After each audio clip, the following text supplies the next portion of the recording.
हाँ बच्चों, अब उसके आगे के कार्यक्रम हम आपको बताते हैं। देखिए कुछ आइडेंटिटीज होते हैं, यहां पे मैं हेडिंग डालता हूं आपकी आइडेंटिटीज ऑफ लिमिट।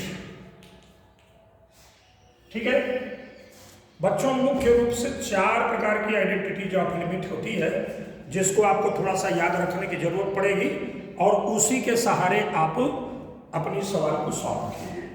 मान लीजिए यहां पे है आपकी लिमिट x अप्रोचेस टू 0 दी गई है और आपका फॉर्म दिया गया हो sin x अपॉन x, तो बेटा इसको आप डायरेक्ट इस पूरे की वैल्यू सीधे सीधे यहां पर 1 लिख लिया कीजिए कि लिमिट अगर x अप्रोचेस टू 0 है और फॉर्म है आपका sin x अपॉन x, तो यहां रिजल्ट में क्या आएगा 1 आएगा। क्यों आएगा उसका रिजल्ट है, अगर आप x के पास 0 अप्रोच कर देते हैं यहां पर तो साइन 0 हो गया। ठीक है, तो साइन 0 हो जाता है, तो उसको सॉल्व करने के बाद में रिजल्ट में क्या आएगा 1 आएगा। ठीक उसी तरीके से कॉस का भी करते हैं, टैन का भी करते हैं।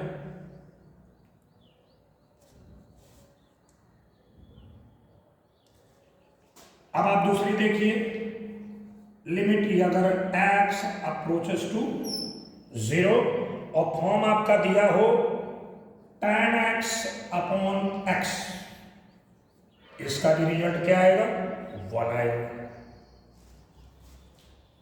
लिमिट x अप्रोचेस टू 0 और फॉर्म आपका दिया हो 1 minus cos x upon x, तो बेटा इसका रिजल्ट डायरेक्ट 0 आता है।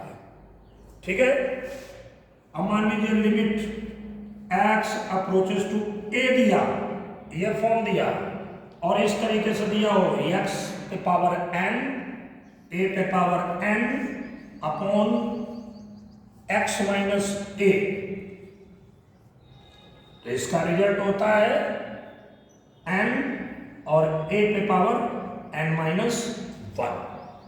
ठीक है, ये आपको 4 लिमिट के लिए याद रखना पड़ेगा दिमाग में अच्छे से, तो ही आप इसको ठीक से कर पाओगे। तो यहां आपका लिमिट का पार्ट खत्म होता है। ठीक है,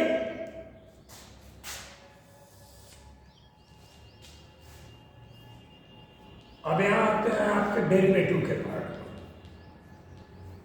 डेरिवेटिव्स बच्चों, डेरिवेटिव का मुख्य पार्ट तो अगर देखा जाए ईमानदारी से तो ये इंटरमीडिएट में है, क्लास 12th में। डेरिवेटिव को हम डिफरेंशिएशन भी कहते हैं।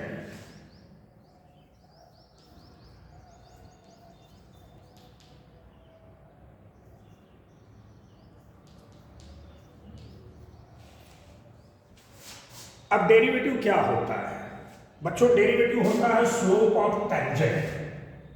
मान लीजिए कोई कर्व दिया है, इस पर कोई पॉइंट है, इस पॉइंट पर से आप जाते हैं, एक पॉइंट को टच करके भी जो लाइन चली गई, ये लाइन आपकी क्या कहलाती है, टेंजेंट कहलाती है। मान लीजिए इस पॉइंट और इस पॉइंट का x1 y1 और इसका x2 y2 दिए गए हैं वैल्यूज, तो हम लोग स्लोप कैसे निकालते थे, अभी आपको पढ़ाया था पिछले चैप्टर्स में। स्लोप m इक्वल क्या करते थे, y2 माइनस का y1 अपॉन x2 माइनस का x1, इस फॉर्म में लिखा करते थे। याद आ गया होगा दिमाग के अंदर में। अब आप देखिए यहां से y2 में से y1 को सब्ट्रैक्ट किया तो निश्चित रूप से y में कुछ चेंज आ गया, x2 में से x1 को सब्ट्रैक्ट किया तो निश्चित रूप से x में भी कुछ चेंज आ गया। तो difference in y upon difference in x, इसको इस फॉर्म में भी लिख सकते हैं। समझ गए, मेन अर्थ अगर देखिए dy बाई dx का क्या निकल रहा है, यहां पे आप देखिए चेंज इन y, यहां पे क्या आया, चेंज इन एक्स। तो देखिए स्लोप से आपका बना y2 minus y1 upon x2 minus x1। y2 minus y1 किया यानी y में समथिंग चेंज हुआ, तो डिफरेंस ऑफ y यहां पे लिख दिया, और x2 माइनस x1 किया तो x में भी कुछ चेंज हुआ, तो x2 माइनस x1 करने पर चेंज इन x हुआ। कोई कोई इसको ऐसा भी लिख सकते हैं, डेल्टा y यानी y में समथिंग चेंज, डेल्टा x यानी x में समथिंग चेंज। इसको इस तरीके से भी लिखा जाता है, y पे डैश, ये भी लिखा है dy बाई डी एक्स। तो dy बाई डी एक्स के क्या फॉर्म हो सकते हैं, उसका क्या अर्थ हो सकता है, ये पूरा आपको यहां पर बताया गया। एक जनरल फार्मूला होता है,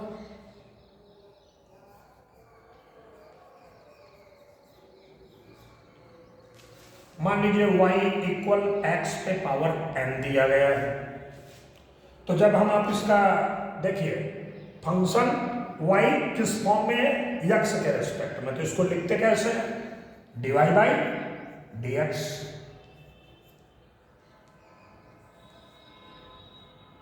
यानी differentiation of y with respect to x, x के रेस्पेक्ट में पूरी डिफरेंशिएशन होगी।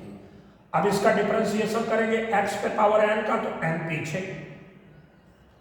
और x पे पावर n माइनस 1। ये फॉर्म याद रखिएगा, ये फॉर्म अक्सर यूज होते हैं। अब इस पर मैं आपको कुछ एक दो एग्जांपल बताता हूं। मान लीजिए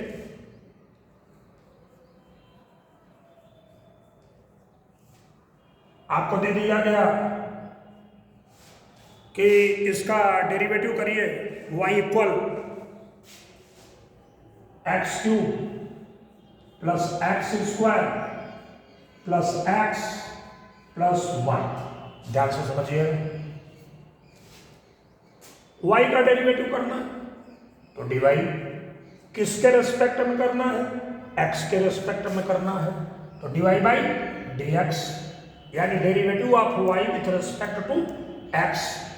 ये फॉर्म याद रखिएगा, x पे पावर n, यहाँ पे x पे पावर 3। तो जैसे इसको किया n इसका बैक किए तो 3 इसका बैक करेंगे, और x पे n माइनस 1, तो n अपना 3 है, तो 3 माइनस 1 कितना आएगा, 2 आएगा। प्लस इसको भी याद रखिए, x पे स्क्वायर इसी रूप में देखिए, n बैक हुआ यानी आपका ये 2 बैक हो गया, और x पे n माइनस 1 यानी ये 2 माइनस 1, तो 1 बचेगा, 1 की पावर इस पर लगाई नहीं जाती है, यही हो गया।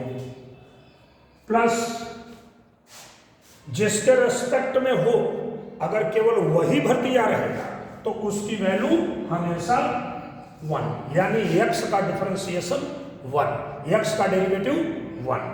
और अगर कोई कांस्टेंट टर्म दिया है तो कांस्टेंट टर्म की डेरिवेटिव 0 होती है। तो रिजल्ट में आपके क्या आ गया, 3x square plus 2x plus 1, ये आपका इसका डेरिवेटिव हो गया। आशा करता हूं ये बात अच्छे से समझ में आ गई होगी।